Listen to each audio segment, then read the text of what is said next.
ቲክቶከሮች በብዙ ነገር ተጠምደዋል። በመንግስት ብቻ አይደለም፣ መንግስትን የሚገፋፉት አርቲስቶች ናቸው። ለምን የሚያወጡት ፊልም አይታይላቸውም? ሰው ሁላ ቀን ሙሉ ጠዋት ይዟል፣ ማታም ይዟል፣ ሌላም ይዟል። ሰው ሁላ ቲክቶክ ላይ ነው። እንደ ድሮ ዩቲዩብ ላይ ሄዶ የሚሄድ ዩቲዩበሮች ጠግቧቸዋል። ያ በቶ መታየትን ነገሮችን ይዞ መወዳደርን አልቻለም። ራሱ አርቲስቱ የአርቲስት ተጽዕኖ አለ። የኢትዮጵያ አርቲስት ምናምን ተጽዕኖ አለ። የፊልም ኢንዱስትሪ ተጽዕኖ አለበት። የዜና አውታሩ ተጽዕኖ አለብን።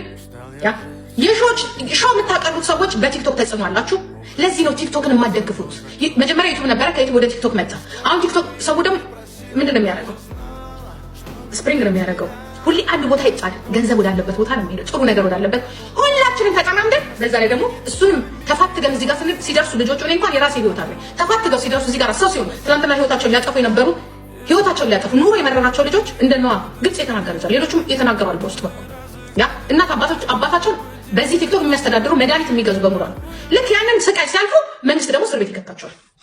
ሀው ዊዶ ነው እዚህ የምንከራከረው ነገር አለ። ሌላ ግን በምን ምክንያት ነው ለእስር የሚያበቃው ስትሉ ልብስ ስለለበሰች ራቁቷን፣ በተለይ ሴት ላይ ያላችሁ ጥላቻ ሴቶች ራሳችሁ፣ ምክንያቱም ቅርጸ ቢስና ዝብዝብ ልብስ ስለለበሰች። ሁለት የሴቶችን ጥቃት በተለይ በማንስትሬሽን የሚደርስባቸው ወንድማችን ልጃችን ጆሲ ማለት ነው አውጥቶ ይህንን ነገር ደስ ብሎት ለብሶ እኛን ከፍ ለማድረግ ሲል መንግስት ይሄ የግብረ ሰዶም ልብስ ነው አይዶን ነው ምን ወስዳችሁ ለዚያም ጨዋ የሆነ ልጅ ማለት ነው።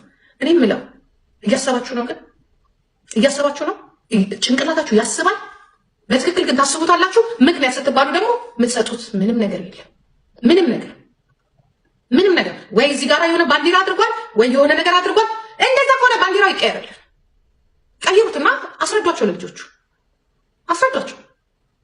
ያ መከራ ነው ያለባችሁ። ይሄ ነው መከራው። ትንሽ ቆይታችሁ ከዚህና እዚህ ተሸፋፈኑ ብላችሁ ንገሩ። አንደኛው ነው በሆነ እንትን አስተዳድሩ። ከዛ ደግሞ አላችሁ እናንተ ትመጡና አሁን መንግስት የወሰደው እርምጃ በጣም ይደገፋል። ጋይስ እንዲህ እያለ ከቤትሽ እንዳትወጪ የሚያደርግ ደግሞ አዋጅ ይመጣልሻል። ያ እንዲህ እያለ ነው ከፍ የሚለው። ፍሪደም ነው የሚያስፈልገን። ልጆችን ትውልድ የሚያበላሽ ነገር ሲመጣ ያ ትውልድን ማንቃት የእናንተና የእናንተ ጉዳይ ነው።